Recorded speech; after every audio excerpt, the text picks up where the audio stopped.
It was October 1st. That fresh autumn breeze was in the air. It felt like fall, my favorite season.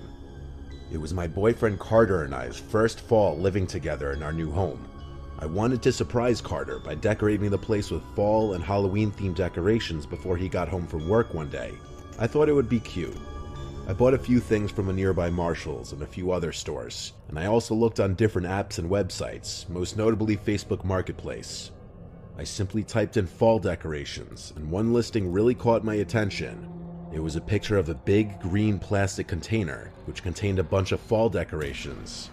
I clicked on it for more details, and more or less it said everything must go, entire container of fall-themed decorations for sale for cheap. The price was only $20. It was a steal if that entire big container was full of decorations. At the bottom of the ad, it also said, selling other stuff, clearing out house, everything must go. Check my profile. So I clicked his profile and looked at some of the other listings he had. There was a weird assortment of things this guy was selling. An allegedly new iPhone for $700, a few articles of women's clothing, and Christmas decorations. There were others, but I didn't go through all of them. The profile itself was kind of low-key. Everything was private. The man's name was Cody, and his profile picture was a close-up of a gray trucker's cap on a guy's head, but his face was covered by the brim of the hat. The cover photo was a blurry photo of a lake. I messaged the profile, and he replied instantly. I asked what kind of decorations were in the container, and he said all sorts. Tableware, outdoor decorations, etc. So I excitedly told the man I would come by them today if he were available. He confirmed he would be around later on, closer to 9 p.m., as that's when he'd get home from work. He sent me an address. I looked up the address on Google Maps Street View. It was not in the best town, honestly, but the house looked completely normal. 2 cars in the driveway in the Street View picture, lawn kept nice, so I agreed to meet. I had my friend Sally come with me just to be safe. I went to pick up Sally across town, and we were off to this Cody person's house. It was a half-hour drive. Sally and I had some time to catch up on the drive there. When we got off the highway entering the town that the house was in, Sally started half joking around about how sketchy the area was. I say half joking around because I know she was saying that partially to be funny and make light of the situation, but also because everyone just kind of knows this really isn't the best town. It was dark out though, so honestly we didn't see much besides streetlights, traffic lights, and some storefronts. As we got closer, I saw my phone screen turning on as it vibrated in the cup holder of my car. At the next light, I checked my phone and saw that it was messages from Cody on Messenger. He said, "When you get here, you can come right in." I showed it to Sally and she said, "What the hell?" We both could agree that that was a bit uncomfortable and that we'd ring the doorbell anyway. We pulled up to the house and surprisingly, there were no cars in the driveway. There were dim lights on in the house though that could barely be seen through the closed blinds of the windows. I messaged Cody back saying, "We're here, can you come to the front?" Sally and I both watched the house as I waited for a response. And then we both noticed at the same exact time, at one of the windows, the blinds slightly shift, indicating someone was watching us through them. Then, just as quickly as we noticed it, the opening in the blinds closed. A few seconds later, the front door opened, and Cody messaged me back saying, "I'm at the door, you can come in." It was a bit of an unsettling situation, and I was just happy I brought Sally along. The two of us got out of my car and walked closer to the front door. Before getting too close, I called out Cody's name a few times, only to get no response. Sally whispered we should leave. I took a few steps closer and said "Cody" one more time really loud, and there was no response. I turned and whispered, "Let's go," and we started walking back to the car, when suddenly I heard a guy say, "Hey, yes, I'm here, inside." We turned and saw a man at the doorway, but only about half of him. He was like peering only half of his body around the door. He waved us inside. Sally and I cautiously turned back and started walking back to the door. As I got closer, he fully opened the door, but then also walked out of view. We walked up the steps and into the house, keeping the front door open, and right away got hit with a strong scent, like that cotton scent from an old person's house mixed with something very unpleasant. We heard fast and heavy footsteps moving away into another room, followed by his voice saying, "It's over in here, come here." His voice was freakishly deep, like it was intimidating. I made sure Sally was right by my side before entering the adjacent room. We were faced with a very weird sight. A dimly lit living room with a depressing pinkish red carpet and really old looking furniture. But the smell in this room was putrid. It smelled like actual death. In the middle of the room was a red container with a green lid on top of it. There was this Cody man standing just over the container. This was the first time I got a good, clear look at the man, and he was not a friendly looking man. He invited me over to come open the container. I took note of the fact that this container was not the same color as the green container that was in the picture on the Facebook ad. It also was a completely different shape from the looks of it. I asked him to open it himself, and he said, "Well, you're no fun." That comment already had Sally and I inching backwards in the direction of the front door. But when he lifted the lid off the container and we were suddenly blasted with another putrid smell, we turned for the door and left in a hurry without looking back until we got to the car. Sally kept telling me to hurry up. By the time my car was on, all I know is the front door to the house was already closed. I don't know if he was watching us through the window again. We were gone very quickly. We never actually saw what was in that container. It was definitely not decorations, though. After telling Carter about all of this, he asked for the address of the place, and I told him not to go there. He assured me he wouldn't, he just wanted to look up the house, so I gave it to him. The next day, he returned home later than usual from work, and he told me he stopped by the house, and an older woman answered the door, insisting that she lived there alone. He knew I wasn't lying though, because I showed him all the Facebook messages with the guy, which included the address. Upon looking up the records of that address, it does list the owner as a woman in her late 60s. This was an incredibly disturbing and unexplainable experience. From now on, when buying stuff online, I avoid going to people's houses.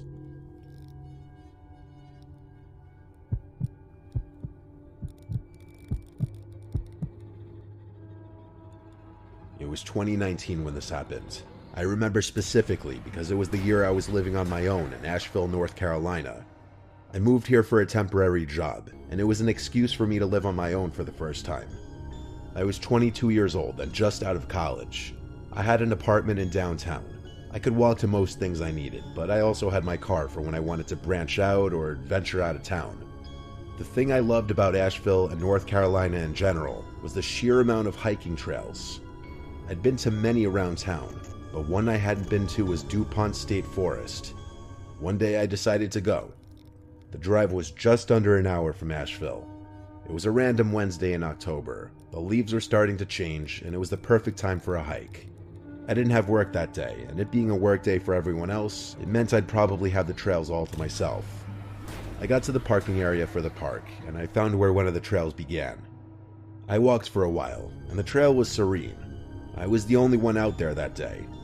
It was a cloudy day, and we'd been getting a lot of rain that week, which was more of a reason I wanted to go, because the trail would lead to some nice waterfalls called Triple Falls and High Falls, and the waterfalls would be more impressive after a few days of rainfall. I only had to hike about 0.4 miles before getting to the Triple Falls, which was a really cool sight. A little piece of trivia, a scene in The Hunger Games was filmed at this waterfall. I took a few videos and pictures as I sat on a rock for a bit. I noticed a woman in the woods on the trail. She was looking at me. I waved at her, trying to be polite. Then she just turned around and slowly walked deeper into the woods until she was out of sight. Not really something I gave a second thought to. Anyway, I wasn't tired yet. I had literally just started hiking, so I didn't sit for too long. I got up and headed back to the trail. I didn't want to try climbing the rocks of the waterfall because they were incredibly slippery. I continued to ascend up the trail and eventually came to the higher point of the falls called High Falls. I took a few more videos and pictures here and sat on another dry rock for a bit. I swear I felt a sense of deja vu when I saw that woman again in the woods by the trail. Once again, she was staring me down. I didn't wave this time. I instead looked down at my phone, pretending not to notice or care. I couldn't help but glance up after like 10 seconds, and now she was gone. If I had to guess, the woman was like 55. She had short, grayish blonde hair from the looks of it. But again, she was pretty far away, so this was all just what I saw of her from a distance. I didn't see which way she went, but whatever way it was, I wanted to go the opposite. I kept walking the direction I'd been walking, and eventually came to another landmark of the trail, the covered bridge.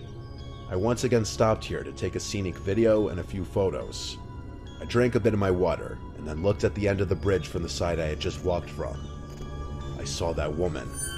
I swear I didn't see her there before I started taking videos and pictures. I also didn't hear anyone walking behind me. She was once again staring right at me as if I were doing something wrong. I was getting annoyed. I started walking over to her and said, "Excuse me," but she just turned around and started walking away. Actually, the speed at which she was walking away for someone at her age was unsettling. I almost felt concern at the possibility that she may have been somebody with special needs that needed help, but I didn't convince myself to go chasing after her. I just leaned on the edge of the bridge for a few minutes before deciding to turn back. I had already been hiking for about 45 minutes, and it would take another 45 to get back down to the car. Walking back down the trail I came, in the direction that woman had gone, I passed a younger woman walking her dog. So I decided to stop her and ask if she'd seen an older woman pass by.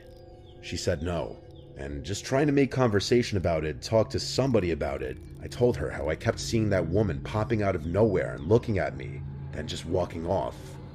She laughed and said that's really strange. I didn't want to take up too much of her time, so after we both shared a laugh about it, I continued on my way.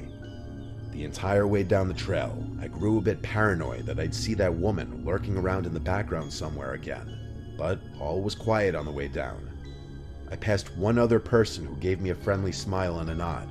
Other than that, I made it back to my car undisturbed. Later that day, I went on a date with a girl I was seeing there. We went to our favorite local bar to get some pumpkin spice beers and watch baseball. I told her about the woman on the trail, and she found it amusing, because honestly it did sound funny. After that, I went home. Fast forward to that night when I was in bed. I hardly ever wake up in the middle of the night. I'm a pretty heavy sleeper normally, so me waking up in the middle of the night in the dark was unusual. I was still coming to when I heard something at the foot of my bed. I looked up and saw the figure of a woman at the foot of my bed. I felt as though my insides had just fallen out of my body. I started screaming so loud that I'm sure my neighbors could have heard it, even with the windows closed. I started crawling against my headboard, trying to distance myself as much as possible from the female figure at the foot of my bed. Then she just turned and walked out of the room. I stopped screaming now, more so trying to just catch my breath and slow my rapidly beating heart. I flicked on the lamp and started shouting, "Who's there?" I listened, but there was dead silence. I grabbed the knife I had in the nightstand next to my bed and jumped out of bed. I flicked on every light switch I passed until the entire apartment was lit up. There was no one there. Not in the closets, not behind a couch, not under any beds. So I called my father. I didn't know what else to do. I needed to share what just happened with somebody. My father groggily picked up the phone, and after explaining to him, he said I must have hallucinated it while I was still in my half-asleep state. He said I wasn't fully awake yet, and so I could have been seeing things. I knew deep down he was probably right, but it didn't make the image I saw any less real-looking or horrifying. And then I told him about the woman in the park, and how the figure at my bed actually resembled her. He said if anything, that further proves his point that my brain conjured up a familiar image from earlier that day. Somehow, I went back to sleep that night, with my bedroom door barricaded with my dresser just in case. It wasn't until 2 days later that I heard from my mom that her sister in Germany died. I'd never met my aunt. She'd been basically estranged from my mom, as she hadn't left Germany in over 25 years.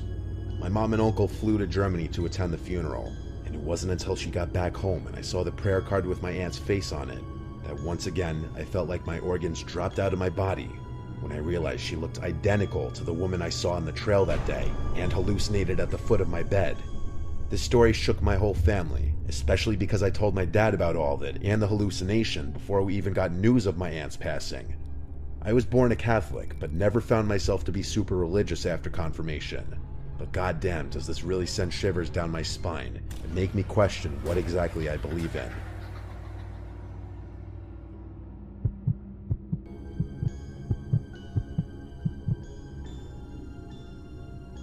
My friend Carlos and I like to do stupid things together. We've been friends since we were 10, and when we were 21, we became roommates. We lived in Brunswick, Georgia, where we grew up. A little coastal town that had its pros and cons, but overall was an okay place to grow up. But it got boring as we entered our 20s. Anyway, that's neither here nor there. While we did live there, we knew about a creepy looking house that differed from the rest of the houses in town, in that it looked like it was built in a different century.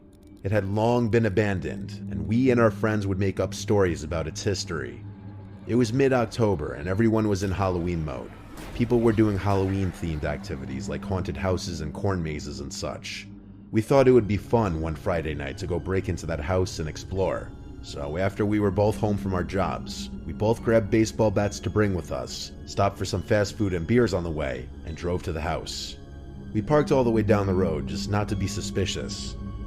The houses around there were not that close together, so each property was pretty big, which meant we were less likely to get caught snooping around. We both grabbed a couple beers each and threw them in our backpacks. Not sure why we thought we were going to drink in there, but along with that, we stuffed our baseball bats into the sides, just so no one would see us walking around with baseball bats in our hands late at night looking like trouble. We quietly walked down the street, just whispering to each other. It took less than 5 minutes to get to the house. It was so dark on this part of the street because this house, along with the house across the street, had no lights on. There weren't any street lights on the street. Whatever light there may have been would have had to come from one of the few houses with their lights on. From here on, we used our flashlights we brought. The front lawn had a bunch of dirt patches, and the patches of grass were overgrown. Lots of weeds everywhere, it seemed. We walked around to the backyard to look for an entry point, because doing that out front seemed stupid for obvious reasons. Shockingly, the back door was already unlocked. The place wasn't boarded up or anything. The back windows weren't even smashed. We knew that the place was abandoned though, everybody did. We walked right in. Navigating inside of there would have been impossible had it not been for our flashlights. The house was bigger than some of the neighboring houses, yet the inside felt very cramped. Like there were a lot of rooms, but they were smaller, almost giving the house a maze-like feeling.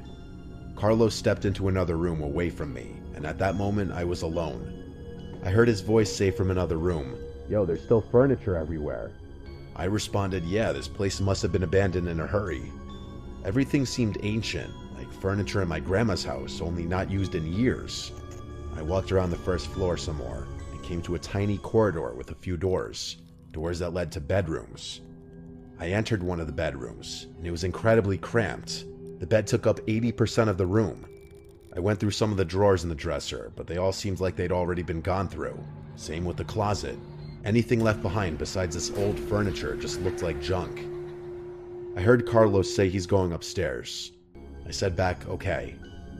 We were speaking at a volume that was just loud enough for each of us to hear. After checking out the other bedroom down on the first floor, which was equally cramped, I went back out to the corridor. There were two other doors, one that led to a bathroom, and then when I opened the final door, I was looking down a long stairway to a basement. I decided, fuck it, I'm walking down. I started descending the steps, each step squeaking and cracking under my weight.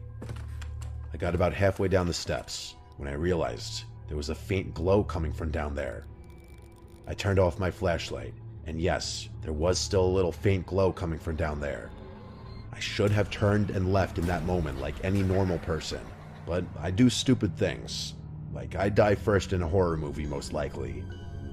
I continued down the stairs with my flashlight off, and when I got to the bottom, I looked around the walls separating the stairs from the rest of the basement, and I saw what was just barely lighting up the room. It was two tall candles sitting on a table, but that wasn't the first thing I noticed. What I saw first was what was next to that, and it was some kind of sofa rocking chair, and it was rocking. Someone was seated in it. It was facing away from the stairway. All I could see was a hand on one of the arms of the chair. I had to get out of there. I started going back up the stairs as quietly as I could, with each crack and squeak causing me to cringe in fear. I was halfway up the stairs now. I looked back down and could still see the faint glow of the candles, so I continued as quietly as I could. I was almost to the top, and one stair creaked especially loud. I paused for a moment, clenching my teeth so hard. I proceeded up the final steps and made it to the top. I turned to shut the door, but I noticed it was pitch black down there now. The thought of the candles having been put out sent a shiver down my spine. I quietly closed the door, and then I tiptoed around this cramped maze of a house until I found the stairway going upstairs. I stood at the bottom of the stairs and quietly called up to Carlos. He wasn't responding. I sighed and started quietly going up the stairs, repeating Carlos's name. Still no response. I had to go all the way up to the top of the stairs, repeating his name, and he still wouldn't respond. So I said, "If you're trying to scare me, stop joking around. There's someone in the basement. We need to get out of here." That got his attention because he stepped out from a dark room and asked if I was serious. I told him I'd explain outside, but that I'm not kidding. He followed me down the stairs. I was trying less so to be quiet now because I just wanted to get out of that house. We were heading back to the back door where we entered, but when we passed the corridor of the basement door, we both saw the silhouette of a man standing in front of the door. The time for sneaking around was over. I kept repeating just go as we booked it outside and ran for my car. We made it to the car in like 30 seconds. I was already winded by the time we made it back. I backed the car off that street and started driving us home. In the car ride was when I explained in detail what I saw. All Carlos kept saying was, "Yo, what the fuck?" to everything I said. He was in just as much disbelief as me. So while no, I don't think anyone legally lived in that house, I do think someone was squatting in there, down in that basement. Who knows who it was? Honestly, who cares? I just never returned anywhere near that street.